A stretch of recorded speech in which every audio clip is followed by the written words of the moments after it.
네, 이어서 세 번째 사례에 대한 내용 나눠보도록 하겠습니다. 자, A씨는요. A씨인 아버지 B씨를 피보험자. 자, 이때 A씨가 계약자가 되는 것이고요. 아버지인 B씨가 피보험자가 되는 것입니다.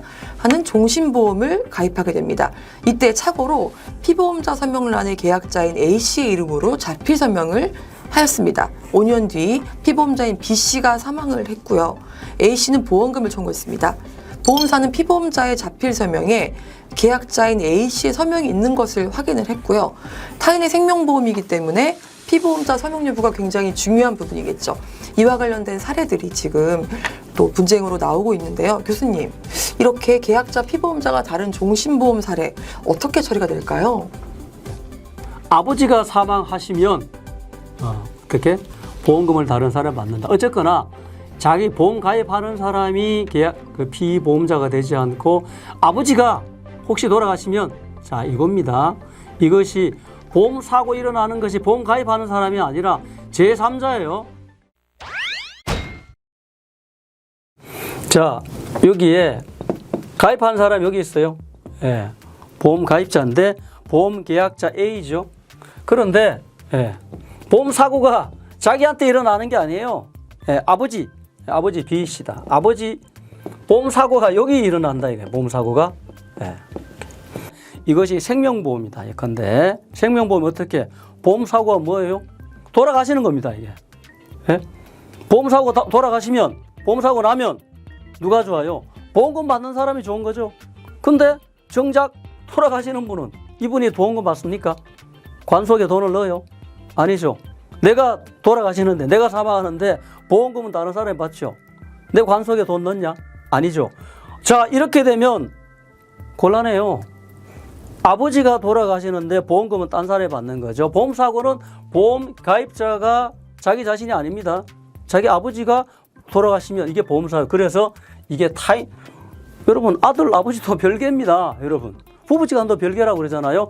법적으로 그렇습니다. 아무리 뭐 이렇게 애정관계로 친하고 그렇다 할지라도 법률적으로 독립되어 있습니다. 별개예요. 그래서 타인이에요. 타인. 아버지 아들 사이도 타인입니다. 타인의 생명이다 이게. 타인의 생명. 안 그래요? 아버지 생명도 타인의 생명입니다. 그래서 이게 특별히 주의사항입니다. 이게 별표. 자, 이거 위험하거든요. 물론 사이가 좋고 서로 사랑하고 그러면 이런 일이 혹시 나쁜 일이 안 생기겠지만 자 타인의 생명에서 이게 보험사고가 난다. 그러면 이 사람이 돌아가시면 사망하면 그러면 어떻게 다른 사람이 보험금 받아갈 거 아니겠어요. 그래서 이거는 대단히 엄중하다. 조심해라. 그래서 요 사람 즉 B죠. 요 피보험자라 그럽니다. 피보험자가 오케이 안 하면 안 된다. 그래 보험에 가입해 시켰다고? 좋아. 그래 동의를 반드시 해라 이거예요. 그렇게 하지 않으면 이거 큰일 납니다. 이거 사고 나는 거예요.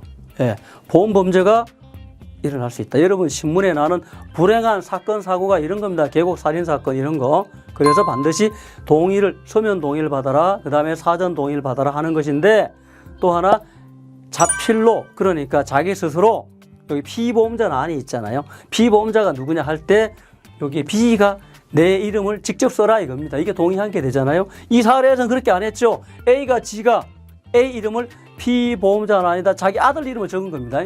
동의 안 했다는 거잖아요. 그렇죠? 이건 무효입니다. 아시겠죠? 이렇게 되면 안 된다. 네, 보험 계약자와 피보험자가 같은 경우가 아니고 계약자와 피보험자가 상이한 타인의 생명보험에 대한 얘기였었는데요. 반드시 피보험자가 자필로 서명을 해야 된다는 거, 그리고 그렇지 않으면 계약이 무효가 될 수 있다는 점을 말씀해 주셨고요. 그런데 교수님, 피보험자가 서면에 자필 성의를 하더라도 무효가 되는 경우가 있다고 들었는데 어떤 경우에 해당되죠? 자, 자필 서명했다 할지라도 15세가 안 되면요, 이건 무효입니다. 예컨대 이렇게 14세다, 13세다 중학생이 나 동의해. 할아버지, 삼촌, 나를 피보험자로 해. 아빠, 삼촌, 제가 동의할게요. 안 됩니다. 판단력이 부족하죠. 그런 사람은 안 되는 거예요. 그 다음에 심신상실자, 심신박약자 이런 사람들은 아무리 서명 아니라 동의 아니라 뭘 하더라도 안 된다 이런 겁니다. 네, 내용을 정리해 보겠습니다. 보험 계약자와 피보험자가 다른 생명보험을 가입할 경우에 반드시 피보험자의 자필 서명이 필요하다 이런 내용이 있었고요. 그렇다 할지라도 15세 미만자, 심신상실자, 심신박약자가 피보험자의 경우에는요, 계약이 무효될 수도 있다는 점을 충분히 인지하시면 되겠습니다. 보험 설계사와 보험 계약자, 피보험자가 보험 계약 과정에서 피보험자의 동의 의사를 충분히 확인하고 보험 계약자가 피보험자로부터 명시적으로 권한을 수여받아 청약서에 자필 서명을 하였다면 해당 서면 동의는 적법한 것으로 대법 판례는 보고 있으며 이 경우에는 사망보험금을 받을 수 있습니다. 보험 계약자와 피보험자가 다른 생명보험의 경우 반드시 피보험자의 자필 서명이 있어야 하고 피보험자의 자필 서명이 있더라도 15세 미만자, 심신상실자, 심신박약자를 피보험자로 하는 보험계약의 경우 무효입니다.